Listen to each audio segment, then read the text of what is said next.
నోరు లేని రైతులను ఇవాళ లాఠీ చార్జ్తో తీవ్రమైనటువంటి గాయాలు చేసి ఆదిలాబాద్లో ఈ ప్రభుత్వం తమ యొక్క వైఖరిని చాటుకున్నది. దశాబ్ద కాలమైంది తెలంగాణ రాష్ట్రం వచ్చి. రేపు 3-4 రోజులైతే మనం దశాబ్ది ఉత్సవాలు జరుపుకునేటువంటి పరిస్థితిలో ఇవాళ ఉన్నాం. దశాబ్ద కాలంగా ఎన్నడూ కూడా లేని సరికొత్త సీన్ తెలంగాణ రాష్ట్రంలో మొట్టమొదటి లాఠీ చార్జిని కాంగ్రెస్ పార్టీ దశాబ్ద కాల కానుకగా తెలంగాణ రైతులకు ఇవాళ ఆదిలాబాద్ కేంద్రంగా అందించింది కాంగ్రెస్ పార్టీ.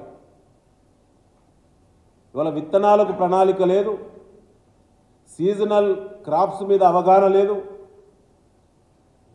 పంటలకు సంబంధించినటువంటి అసెస్మెంట్ లేదు, ఎరువులకు సంబంధించిన అవసరాల మీద శాస్త్రీయమైనటువంటి సమీక్షలు లేవు.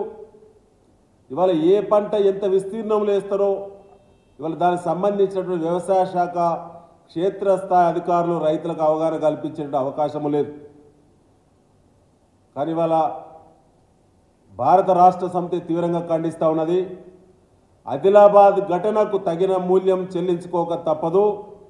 దీనికి రాష్ట్ర ముఖ్యమంత్రి రేవంత్ రెడ్డి గారు కాంగ్రెస్ పార్టీ బాధ్యత వహించాలి, వెంటనే క్షమాపణ చెప్పాలని చెప్పి ఇలా బీఆర్ఎస్ పార్టీ డిమాండ్ చేస్తూ ఉన్నది.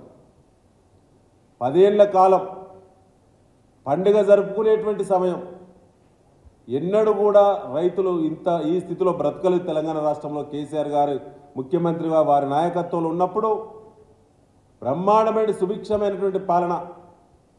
ఇవాళ మళ్ళీ లాఠీ దెబ్బలు, జైలు జీవితాలు, విత్తనాల కోసం చెప్పులు దండలను మర్పించే విధంగా చెప్పులను లైన్లో పెట్టుకునేటువంటి సంస్కృతికి ఇవాళ మళ్ళీ ప్రారంభించింది కాంగ్రెస్ పార్టీ. ఇవాళ రైతులు కూడా ఆలోచించాలి. విత్తనాల కాడ ఆ బాధ ఉన్నది. పంటల కొనుగోలు సంబంధించిన సివిల్ సప్లైస్ డిపార్ట్మెంట్ సంబంధించి ఇలా మంత్రులు, ప్రభుత్వ పెద్దలు, ముఖ్యమంత్రితో పాటు ఉన్నత స్థాయి వ్యక్తులే ఇవాళ రైతుల సొమ్మును వేల కోట్ల రూపాయలు దోపిడీ చేస్తూ ఉన్నారు. ఇవాళ ఆధారాలన్నీ ప్రజల ముందు, రైతుల ముందు భారత రాష్ట్ర సమితి పెట్టిన దున్నపోతు పైన వర్షం పడ్డట్టే కాంగ్రెస్ పార్టీ నిలకడ ఉన్న ఒక్క మాట కూడా మాట్లాడతలేదు. కనీసం ఇప్పటి వరకు నిలబడే ఖండన కూడా చేయలేదు. చర్చలో నిలబడే ఖండించలేని స్థితికి కాంగ్రెస్ పార్టీ దిగజారిపోయింది. ముఖ్యంగా మిత్రులారా, ఇవాళ ఎంఎస్పీ ఆపరేషన్స్ లేకుండా కాంగ్రెస్ పార్టీ కుట్ర చేస్తుంది. ఎందుకంటున్నంటే నిన్న ఇవాళ పత్రికల్లో వార్తలు వస్తూ ఉన్నాయి.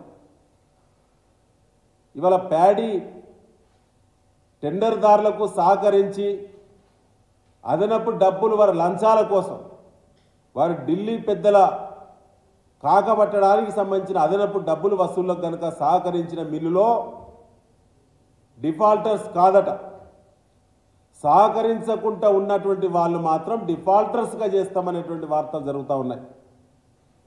దీనివల్ల ఇలా 1850 పైచిలుకు మిల్లులు దగ్గర స్టాక్ ఉంటే